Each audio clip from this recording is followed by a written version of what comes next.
Señor presidente de la constructora Ospinas, Juan Alberto Pulido, muy buenos días. Buenos días, ¿qué tal? ¿Cómo está? Pues muy preocupado con la crisis de la construcción, porque esa es la crisis del empleo en Colombia. Y esa es la crisis de muchos otros sectores que dependen de la construcción. En materia industrial, la construcción tiene un impacto definitivo. Ustedes deben tener eso mejor medido que nadie. Cae la construcción, caen muchas industrias de manufacturas y por supuesto cae el empleo. Pero el tema que nos preocupa no es poner en evidencia lo que en evidencia está. Hay crisis en la construcción y crisis muy dañina para el país. ¿Cómo salir de ella, doctor Pulido? ¿Cómo superar la crisis de la construcción? Busquémosle remedios a un problema que es gravísimo desde el punto de vista económico y social. Bueno, la opinión y la posición es muy difícil, no es un tema que tenga una o dos aristas, tiene muchas, pero yo creo que es una suma de factores. Primero, lo que ha venido ocurriendo con el PIB en los últimos 2, 3 años, donde la construcción siempre fue el jalonador al menos de un punto porcentual y un gran jalonador del empleo. Hoy estamos viendo lo opuesto. La construcción está jalando hacia abajo el PIB y está jalando hacia arriba el desempleo. Pero ha habido políticas que silenciosamente en los últimos años han venido ocurriendo desde los municipios y es elevar todos los impuestos y el valor catastral de la tierra. Ahí hay un punto crítico porque en la medida que los municipios elevan impuestos y los valores catastrales empiezan a superar los valores comerciales, automáticamente desestimulan cualquier tipo de inversión en vivienda o en locales comerciales, porque ya no es negocio para el inversionista que piensa generar una renta, obtener ganancias porque los arriendos se van al suelo. Ya estamos casi en la mitad de un punto del valor de un local o de un apartamento, y el valor catastral hace prácticamente inviable y poco atractiva esa inversión. Esa es una de las aristas, pero lo demás también, para poder estimular, que ese es un tema complejo, es también una coordinación que en Colombia ha sido crítica y no ha existido, y es entre entidades gubernamentales y privadas. De todas maneras, el sector está acostumbrado a ciclos largos de buenas vacas y de flacas vacas, de manera que por ahora yo creería que este aumento del valor catastral ha sido crítico desde hace muchos años, ya superó la barrera de que el valor comercial quedó por debajo del catastral, y ese para mí es uno de los factores más importantes. Ha habido medidas de todos modos muy importantes del Ministerio de Vivienda, como garantizar con un CONFIS los recursos para subsidios para los próximos 5 años, pero hoy por hoy el BI sigue siendo el motor del sector.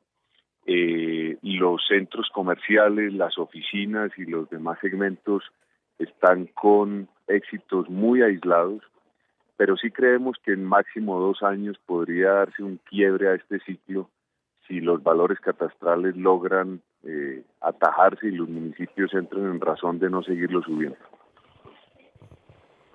Le diría lo que el don Juan al convidado de piedra en la tragedia famosa. ¿Qué largo me lo fiáis? 2 años. Es que no hay tiempo, doctor Pulido. Esto es una lucha contra el tiempo.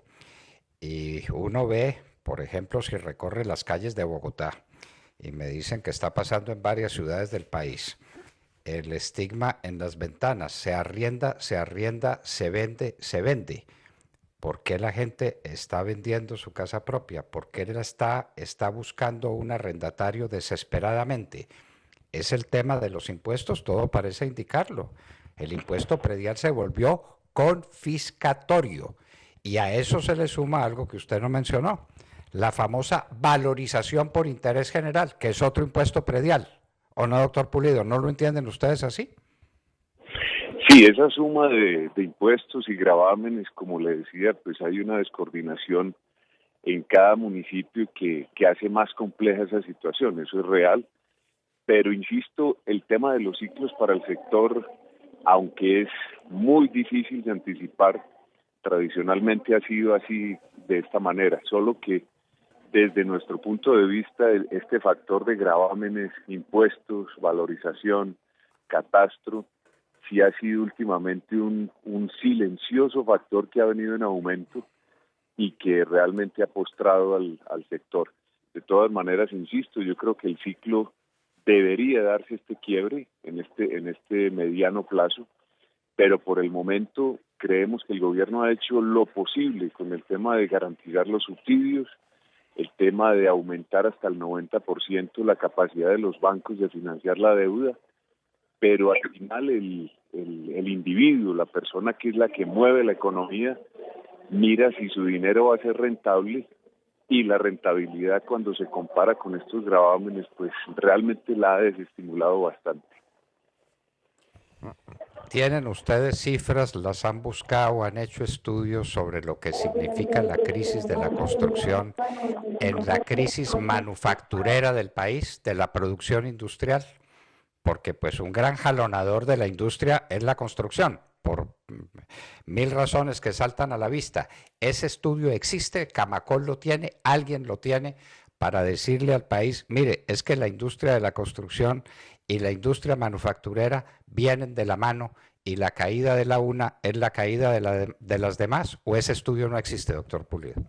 Camacol ha sido bastante serio y ha mantenido a la opinión pública bien informada de las caídas, empezando por el índice de confianza del consumidor, que se mantiene en una tendencia negativa.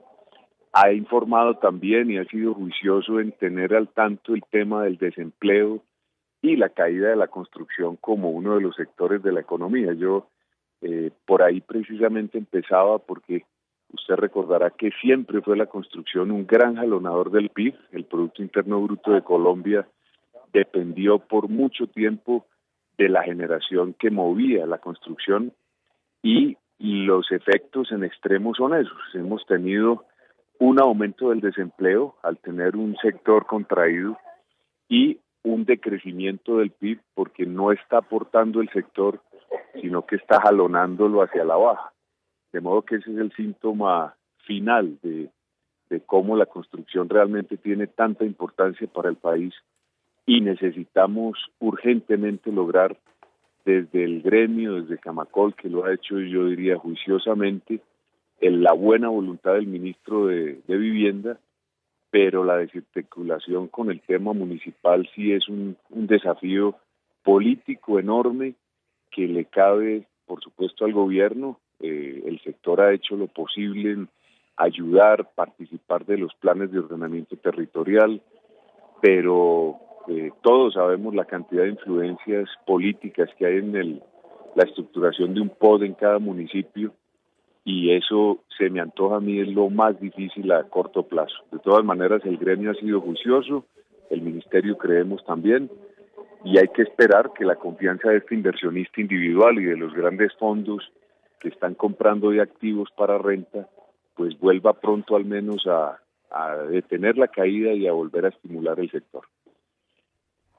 Se ha estigmatizado la renta y pues uno entiende que quienes participen de la ideología comunista estigmaticen las rentas porque es una creación nefasta de la burguesía en contra del proletariado. Pero eso es terrible como esquema en la generación de empleo, en la generación de trabajo, porque si no es para la renta, solamente se construye estrictamente lo que cada una persona necesita para su vivienda. Ustedes deben tener cuentas muy claras sobre la construcción que es construcción propia para la vivienda y construcción para que genere una renta, lo que es perfectamente legítimo y absolutamente necesario en un sector que necesita una dinámica, doctor Pulido. Tenemos ideas claras sobre ese particular. ¿Qué es lo que está cayendo? ¿La construcción para la renta o la construcción para la vivienda o para el uso personal de oficinas? Una tendencia de los capitales, yo diría mundial, y es que grandes conglomerados y fondos son los grandes compradores de activos como los conocemos. Hoy hay segmentos como el coworking, el co-living, vivienda senior, vivienda estudiantil, hotelería, que tienen cada uno operadores especializados y fondos de capital que estimulan la estructuración de esos productos para comprarlos estabilizados y obtener renta. Hoy por hoy en Colombia la tendencia de la propiedad es la más baja en toda América Latina. Colombia maneja índices de arrendamiento solo en vivienda, para darle una idea, de más del 40%, mientras América Latina se mueve en un 23%.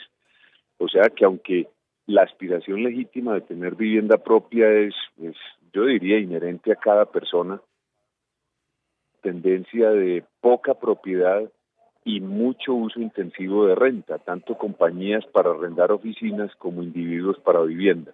Yo creo que eso es positivo, porque finalmente estos grandes grupos con relación más formal de proyectos de oficinas, uso mixto, hotelería, vivienda o comercio, pero por supuesto estos fondos necesitan rentabilizar y garantizar a sus inversionistas retornos normales, de manera que la economía, aunque recibe un muy buen respaldo formal para estructurar esos proyectos, necesita de todas maneras la confianza de que esos inversionistas pongan su dinero en proyectos estructurados.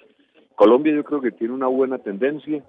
El tema es que no está garantizando estos proyectos una rentabilidad suficiente para los grandes fondos institucionales, que son los que al final pagan el equity y la plata necesaria para poner en marcha un proyecto. Los bancos, yo diría que están respondiendo con bajas tasas, tienen sistemas ya de aprobación muy sofisticados. La banca colombiana en crédito constructor yo creo que es un modelo, pero el tema del capital sí es fundamental y usted lo toca bien. Depende mucho de que el inversionista que pone su plata en esos fondos se le garanticen retornos que cuando la economía no está muy dinámica, pues el fondo, aunque quiera, no invertir porque no garantiza el retorno. Pero ya sería un tema financiero un poquito más profundo, pero la tendencia de arriendo en Colombia la vemos es más como una oportunidad que un problema, y así se ha mantenido muchos años. Doctor Pulido, pero pues sin capital no hay desarrollo. Sin inversión no hay desarrollo, no es posible el desarrollo, y al capital hay que darle una rentabilidad adecuada. Y hemos presenciado en los últimos años que por distintos factores, incluido el factor tributario, hay muchos capitales que se han ido a residenciar en el exterior. Eso es evidente, ahí no estamos descubriendo el agua tibia. Y eso se produce por una sobrecarga tributaria. Ustedes en esa materia también están examinando ese tema, un problema tributario que distrae a los capitales y los lleva a pensar en otras alternativas fuera de Colombia, donde tengan una rentabilidad que no esté tan fatalmente gravada por los impuestos que se han decretado en Colombia en el último tiempo. Tenemos una carga tributaria del orden del 70%. ¿Eso no es asfixiante en el sector de ustedes también? Tradicionalmente ha sido así, pero yo creería que el tema tributario más grave es el que mencionaba a nivel municipal. Yo creo que el sector viene acostumbrado, pero yo creería que el mayor desafío es lo que usted mencionó: valorización, impuestos, el tema del catastral, todo lo que es prediales. Ese tema, los municipios creo que han exagerado la carga a los proyectos y muchas veces a la industria, y indirectamente, como decía antes, de manera silenciosa han venido minando la capacidad de competitividad del sector. Doctor Londoño, yo me le despido, que tengo que coger un avión, me van a dejar, pero a sus no lo deje, que no lo deje el avión, doctor Pulido, porque nos va a detestar. Vaya, coja su avión. Bueno, un abrazo. Muchísimas gracias, que esté bien. Gracias, igual, tal vez. Juan Alberto Pulido, presidente de Constructora Ospinas.